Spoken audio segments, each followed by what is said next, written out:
تین باتوں کا میرے عزیزو، میرے پاس ابھی 5 منٹ باقی ہیں، 3 باتوں کا خیال کرنا، کبھی اپنے دسترخوان پر حرام کا لقمہ نہ آنے دینا۔ میری بہن میری بیٹی، کبھی اپنے شوہر سے وہ فرمائش نہ کریو جو فرمائش پوری کرنے کی تیرے شوہر کے اندر گنجائش نہیں۔ اگر اس کے اندر اگر وہ روزانہ آ کے کہتا ہے ہائے کیا کروں 50 روپے کی تو برف آتی ہے، تو خدا کے واسطے اس کو سمجھ اور 40,000 کے فریج کی اس سے فرمائش مت کر۔ جو 50,000 کی برف لا کر ماتھے پہ پسینہ دکھاتا ہے، وہ 40,000 کا فریج لانے کے لیے پتہ نہیں کتنے لوگوں کا خون پیے گا، پھر تب تیرے منہ کے اندر ایک برف کا پیالہ اس کا ٹھنڈا پانی آئے گا۔ میری بچی نلکے کے پانی پہ صبر کر لے، گرمی کے موسم میں سردی کے موٹے کپڑے پہن کے گزارا کر لے۔ خدا پاک کی قسم قیامت کے دن اللہ وہاں کھڑا کرے گا جہاں ایک طرف سیدہ عائشہ کھڑی ہوگی، دوسری طرف ماں فاطمہ الزہرا کھڑی ہوگی۔ سبحان اللہ۔ اور میرے جوانوں، ضروری نہیں ہاتھ میں گھڑی ہو، ضروری نہیں 40,000 کا موبائل ہو، اگر 2,000 کے موبائل سے گزارا ہوتا ہو اور تمہارے باپ کے اندر اتنی گنجائش نہ ہو، تمہارا باپ 400 روپے کا بل لا کے کہے کیا کروں بجلی کا بل اتنا زیادہ آ گیا، تو خبردار اسے یوں نہ کہے میں پاس ہوں تو مجھے 40,000 کا موبائل لے کے دیو۔ گھر گھر کے اندر کل کل سے بچنے کے لیے، تیری بدزبانی سے بچنے کے لیے، کیا پتا اگلے سال کا ٹھیکہ پہلے ہی لے آئے گا، کیا پتا کسی سے ادھار مانگ کے لائے گا، کیا پتا تیری خوشی کے لیے اپنے گھر والی کی ٹومے کسی کے پاس رکھ کے آ جائے گا۔ رب کعبہ کی قسم ہے، اگر تیرے بچہ، اگر تیرے باپ نے تجھے تحفہ دے کے کہا اور کہا پترا ہن تو راضی ہیں، تو نے کہا ہاں راضی، انہیں یوں کر کے ماتھے کا پسینہ صاف کیا اور کروٹ بدل کے کہا تجھے پتہ ہے 40,000 کا موبائل نکالتے لاتے میری جان نکل گئی، خدا پاک کی قسم اس کی نکلی واپس آ جائے گی، لیکن موت کے وقت جب اسرائیل جان نکالے گا تو قیامت آ جائے گی، اس جان کو جسم میں لٹانے والا کوئی نظر نہیں آئے گا۔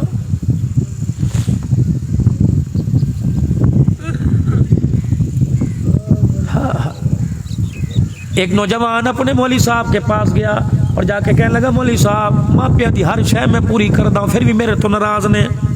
روٹی کپڑا پورا کریدا ہے، پیسے بھی دے دینے، سگریٹ دی ڈبی دے پیسے، اما دی کھنگ دی دوا بھی لے کے آنا، جو منگ دے نے میں منہ تو کر دے کوئی نہیں میں لے کے آنا، پھر بھی میرے تو ناراض نے۔ مولوی صاحب نے کہا حق تیرے سے ناراض ہیں۔ انہوں نے کہا ذرا جی جو مانگتے میں لے کے آتا ہوں، پھر بھی نہ فرمایا پترا جب ماں کے پیٹ میں تھا تو نے کرتا نہیں مانگا، تو نے کچھا نہیں مانگا، تو نے فیڈر نہیں مانگا، تو نے دودھ نہیں مانگا، تیرے مانگنے سے پہلے مانگا کوئی نہیں، تیری ماں نے تجھے دیا کہ نہیں، تیرے باپ نے دیا کہ نہیں،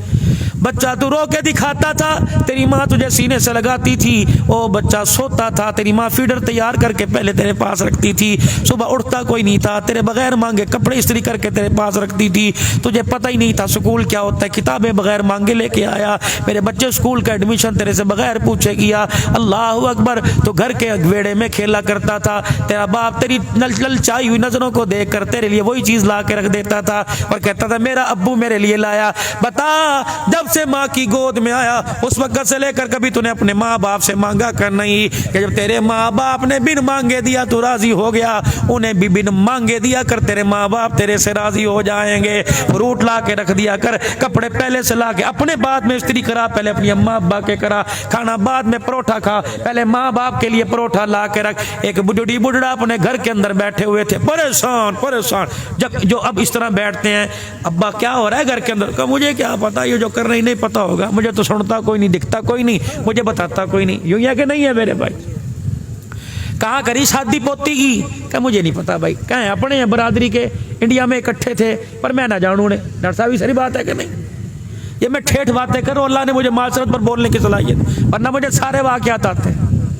اس طرح ایک بڈھڑی بوڑھا، اللہ اماں بیٹھی تھی، بیٹی کا رشتہ آیا، اٹھ کے جانے لگا، کہاں جا رہا ہے؟ ماں کو جا کے بتاؤں، کہ بس بتا رکھا ہے، وہ کہے گی لے ابھی کیا عمر ہے، نوست پڑ جائے گی، پرے کر، جب ہو جائے گی منگنی کریں گے پھر امی کو ساتھ لے جا کے کپڑے پہنا کے۔ 8 دن ماں کو کپڑے نہیں پہنائے، جب کوئی مہمان گھر آیا، رشتہ آیا، سب سے پہلے امی کو کپڑے پہناؤ، امی کو کپڑے پہناؤ۔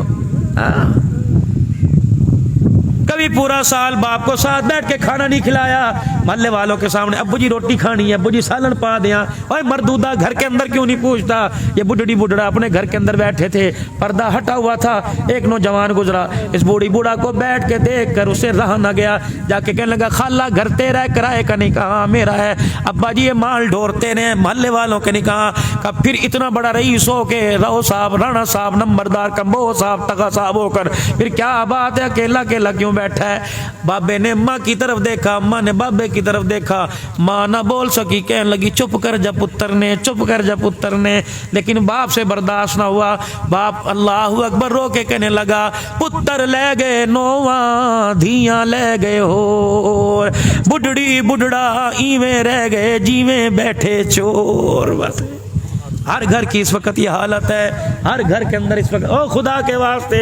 ماں باپ کو راضی کر کے قبر میں جانا، ورنہ قبر سے بڑا خدا کی قسم جیل خانہ کوئی نہیں۔ ماں باپ کی دعائیں لے کے اپنے کفن کے اندر جانا، ورنہ خدا پاک کی قسم نماز روزے منہ پر مار۔ یا اللہ، ایک کل نوجوان ملا، کہنے لگا مولوی صاحب اس نے 72 عمریں کی ہیں، میرے دل میں خیال آیا، میں نے کہا اگر ماں نے قیامت کے دن رو کے دکھا دیا اللہ 72 عمروں کی گٹھڑی منہ پہ مارنے میں دیر نہیں کرے گا۔ ان کی خدمت کیا کرو، ماں باپ کی، شام کو آیا کرو ان کے پاس بیٹھا کرو، صبح جایا کرو تو 5 منٹ بیٹھ کے جائے، کبھی ان سے پوچھ لیا کرو آج کی کھانا ہے، کی پکانا ہے، ان سے پوچھ لیا کرو تیرا دل کر رہا میں تجھے بازار سیر کرا کے لاؤں، ان سے پوچھ لیا کرو۔ خدا کی قسم آنکھیں بند ہونے کی دیر ہے، یہ تمہیں نہ رقبے میں ملیں گے نہ ڈیرے میں ملیں گے، ان سے ملاقات کرنے کے لیے تجھے مجھے قبرستان جانا پڑے گا۔ بس 5 وقت کی نماز ہو، سال میں ایک مرتبہ رمضان المبارک مہمان بن کے جنت سے ہمارے پاس آتا ہے، اس کی مہمان نوازی کر لو۔ اللہ اکبر، حلال کھاؤ، حلال کماؤ، میرے عزیزو کسی کا دل نہ دکھاؤ، اپنا حق معاف کرنے کی کوشش کرو، اگر گنجائش ہے تو دوسرے کا حق ادا کر دو۔ جنازے میں کوئی ایسا آدمی نہ لے کے جانا جو تمہارے جنازے کو دیکھ کے گلا کرے، قبر پہ مٹی ڈالتے ہوئے ماتھے سے پسینہ صاف کر کے گئے انہوں بھی ہونے ہی مرنا سی، ایسا کوئی گلا نہ لے کے جانا ورنہ قبر کے اندر بچنا مشکل ہو جائے گا۔ سارے اپنے گناہوں والی زندگی سے توبہ کریں اور اللہ کے دربار میں معافی مانگے اور کہہ دیں یا اللہ میری توبہ، پھر کہہ دو یا اللہ میری توبہ، پھر کہہ دو یا اللہ میری توبہ۔ اللہ جل شانہ ہمارے اس پروگرام کو، اس بات کو قبول فرماوے۔